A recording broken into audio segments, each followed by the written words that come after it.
falsificam os estudos. Um exemplo. O psiquiatra Farouk Abu Zahab, antigo presidente do Comitê de Ética da Sociedade Psiquiátrica do Minnesota, uma paciente que ele recrutou para um dos seus ensaios clínicos dizia ter graves pensamentos suicidas. No entanto, nos seus documentos de pesquisa, ele não anotou nenhum efeitos adversos. 2 dias depois, ela saltou de uma ponte em Minneapolis e morreu. Uma maneira final de falsear os dados do ensaio é escondendo as reações indesejadas por meio de usar termos menos assustadores. Este truque foi usado no notório estudo 329 do Paxil, em que efeitos secundários como eventos agressivos, pensamentos homicidas e atos homicidas foram categorizados sob a palavra hostilidade, enquanto os pensamentos e ações suicidas foram categorizados sob o termo nebuloso de risco emocional. Em muitos casos, os ensaios clínicos são preparados de modo a não procurar qualquer violência e suicídio. It is a problem that if these clinical trials don't specifically really ask a lot of questions about the nature of suicidal ideation and how the person feels and hopelessness and akathisia, if they don't ask those questions very specifically, they're not going to really get that data and it's not going to come up. Conceber testes tendenciosos para evitar conclusões negativas, interpretar os dados brutos a favor da sua droga e influenciar todo o estudo para acentuar o positivo são apenas algumas das muitas maneiras de alterar um teste. Foi esta verdadeira tempestade de desonestidade intelectual que levou um perito em drogas a concluir que é possível provar que a maior parte das conclusões de pesquisa alegadas são falsas. Mas são as empresas farmacêuticas que possuem os estudos e quando elas pensam que compilaram provas suficientes para convencer os reguladores de que a sua droga é segura e eficaz, eles submetem os seus ensaios clínicos da fase 3 para aprovação. A FDA apenas exige que sejam submetidos 2 ensaios clínicos, assim as empresas farmacêuticas podem realizar tantos estudos quantos forem necessários para encontrar os 2 que têm mais probabilidade de obter a aprovação da FDA. You only need 2 positive trials against placebo, and it doesn't matter if you did 1,000, as long as you get 2. And it's amazing, sometimes they actually don't. They might pool data from another couple of clinical trials in order to get that approved. They don't need to report all their data. They don't need to report all the trials that they do. They only need to report the ones that they want. They can handpick whichever one they want, and then submit just those couple to the FDA. Como diretor da FDA da Divisão de Produtos Neurofarmacológicos, o psiquiatra Paul Leber queixou-se. O patrocinador poderia fazer estudos até as galinhas terem dentes, até que 2 deles fossem estatisticamente significativos apenas por mero acaso, apresentá-los e dizer que tinha preenchido os critérios. The New England Journal published a study about a year ago showing that many clinical trials that had been conducted and registered with the Food and Drug Administration were never published because they came out showing no significant advantage over placebo. So antidepressants are not as effective as they are being made out to be, and the side effects are not as emphasized as much as they should be. Este ponto foi inculcado em 2008 pelo psicólogo Irving Kirsch e os seus colegas, que obtiveram da Food and Drug Administration todos os ensaios clínicos submetidos, publicados e não publicados, de 4 antidepressivos de nova geração. Os resultados foram tanto alarmantes como esclarecedores. Nas palavras de Kirsch, as medicações antidepressivas apenas comunicaram benefícios modestos em relação ao tratamento com placebo, e quando os dados de ensaios inéditos são incluídos, os benefícios caem abaixo dos critérios aceitos como clinicamente significativos. Além disto, desde então foram descobertos volumes inteiros de efeitos associados a estes antidepressivos, incluindo homicídio, suicídio e assassínio em massa. People really don't realize that from the beginning there's been a question of how marginally efficacious these drugs really are apart from placebo. And yet we have horrific side effects. Combine the two, and where's your risk to benefit ratio? It's down the toilet.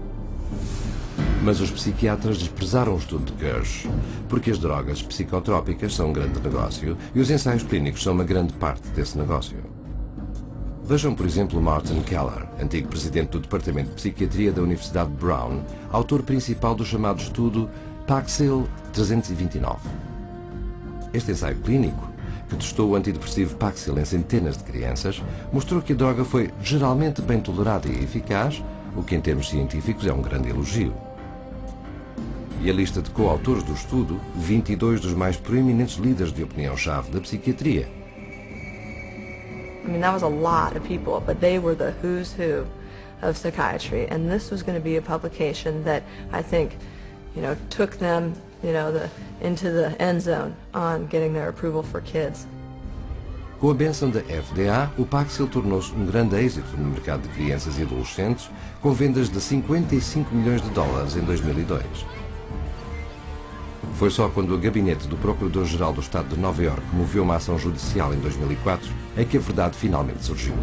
Os dados brutos não só mostraram que o Paxil não era mais eficaz do que o placebo, mas também que os jovens pacientes que tomavam Paxil tinham 6 vezes mais propensão para pensamentos suicidas. Na verdade, estes dados também revelaram que 11 das 93 crianças do estudo desenvolveram efeitos secundários sérios e 7 delas tiveram de ser hospitalizadas. Mas, de acordo com o próprio administrador de Keller, muitas dessas crianças foram retiradas do estudo ou classificadas como não cumpridoras para evitar serem contadas. Sem admitir a culpa, a empresa farmacêutica chegou a um acordo fora do tribunal, pagando 2,5 milhões de dólares, menos dinheiro do que o Paxil estava a render em cada 7 horas. Seguiram-se centenas de ações judiciais civis, mas quando o Dr. Keller, como autor principal do estudo Paxil 329, foi chamado a depor, ele recusou-se a admitir muita coisa. I can't remember exactly what I said. I don't remember anything specific about any of these meetings. If my name wasn't on the top, I wouldn't remember ever having seen it. If I saw them, I don't remember. The answer is, I don't remember. I don't recall if I was. I don't recall asking him, which isn't to say that I didn't. I want to pick up on the question Mr. Coffin asked you about the 5-fold increase of the Paxil kids experiencing suicidality over the placebo kids. Do you recall those questions? I do. And you said that you weren't particularly aware of that, except for with regard to a manuscript that was sent to you in confidence by GSK. Correct. That actually is not correct, though. I mean, this was an issue that had been presented to you by a number of different reporters that you personally responded to. Is that correct? I don't remember. Como é que o Dr. Keller podia saber tão pouco sobre o estudo da droga de que ele foi o autor principal e que ele próprio usou para promover o Paxil para crianças em revistas médicas proeminentes e conferências? The ultimate publication of Study 329 was ghostwritten by an agency hired by GlaxoSmithKline, and eventually they, after the manuscript was written, they put Martin Keller's name on it as an author. There again, and maybe you can tell me where I can find it in the paper. No, I'm asking you if you were aware. I don't remember the specifics.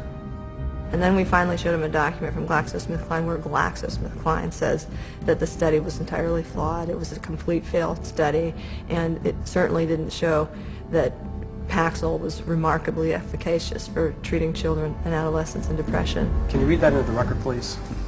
Essentially, the study did not really show Paxil was effective in treating adolescent depression, which is not something we want to publicize.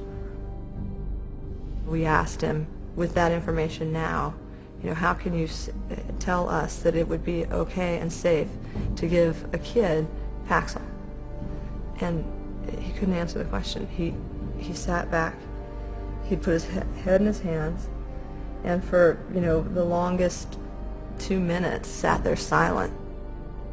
Durante os últimos 2 anos do seu estudo do Paxil, Keller embolsou pessoalmente $1 milhão em dinheiro da empresa, algo que ele não revelou na sua pesquisa publicada. When people look at the field of psychiatry and they hear all these reports in the New York Times and Boston Globe, and they see this psychiatrist or this psychologist, took money and didn't disclose it, they wonder, well, is this causing a biases, in the field? I think that's a legitimate concern of the public because of the fact that it is true. Com este nível de corrupção a impregnar os ensaios de drogas psicotrópicas, ficamos com a questão: onde estão aqueles a quem confiamos a nossa proteção?